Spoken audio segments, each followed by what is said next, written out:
Welcome back to the Trade Heroes website. I've got a little diagram behind me which talks about when you're in business as a tradie, what sort of things you can look forward to regarding growth. So this is a model that is organically driven, so you grow by yourself each year with no assistance externally. And this will become clear when we do the second part of this as another type of acquisition growth. So in the first part, we're looking at a cost of goods business where it could be any sort of plumbing, electrical, motor mechanic, just any of the trades. And what we're looking for here, we want to be getting a target gross profit margin of 50%. So if we've got a target gross profit of 50%, then we want our cost of goods to be 50%. So in this example here, we spend $500,000 on our material and labours, and we mark that up, and that makes us $1 million. So $1 million minus 500 gives me $500,000 gross profit. My expenses, let's say they add up to about 350 grand. So 350 plus 100 for the owner's salary is $450,000. Now in this example here, I've just played it easy because I'm relatively lazy, and I want to have expenses being held constant. So we don't want to increase our expenses too much. We want to hold those expenses down as much as we can every single year. So in this example, we've got $350,000 per year as our expenses. We've got a $100,000 salary. Now, this is one of the things that a lot of business owners don't get, or tradie business owners don't get. It's not about your salary, because ideally, you want to be able to sack yourself as soon as you possibly can and employ somebody else to come in and run your business for you, and you become the investor of that business, and you just rake in all the money, which is called dividends. So we've got $350,000 here for expenses, which is accounting, rent, insurance, marketing, and all those expenses. We've got your owner's drawing of $100,000. Add those two together comes to $450. If we take that away from $450, we're left with $50,000 net profit. Now, here comes the interesting thing. You've probably heard that story, you've got to reinvest in your business to make it grow. And they're true, but where do you spend it? The answer to that might surprise you. You actually want to spend it on your labour and your materials, not on marketing.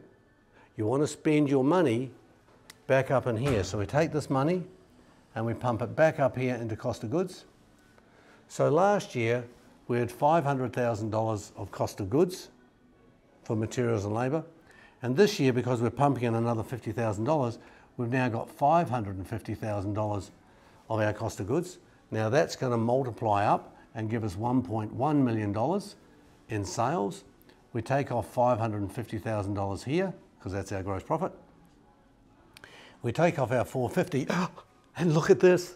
We've now doubled our money. We've now got $100,000 here as net profit. I like this game. Let's play it again. So we take this and put it up into here. So instead of 550, we've now got 650 of labour and materials. We mark that up and sell it for $1.3 million minus $650,000. Takes me down to 650.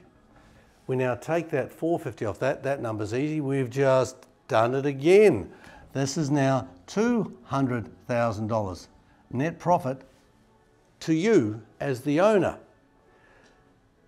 What are we going to do again? Why don't we do it again? Why don't we take that $200,000 and pump it back up into here to increase our labour, so put on more staff, buy more stuff that we can sell, and that's going to take 650 plus 200 takes us up to 850, and we've got, that is now going to be doubled, so that's going to take us to 1.7. 1.7 minus 850 gives us 850 down here. Take away 850 from 450 is going to leave us, and that number there is pretty obvious, is $400,000. So over a number of years, just by starting to reinvest back into our business with the right thing, we've now doubled every year our revenue. But here comes an interesting thing. Let's say George and Mildred own the business, and Mildred decides that when you make the first $50,000 down here, She doesn't want to spend it back into your business. She wants to take it out here and buy a holiday or car.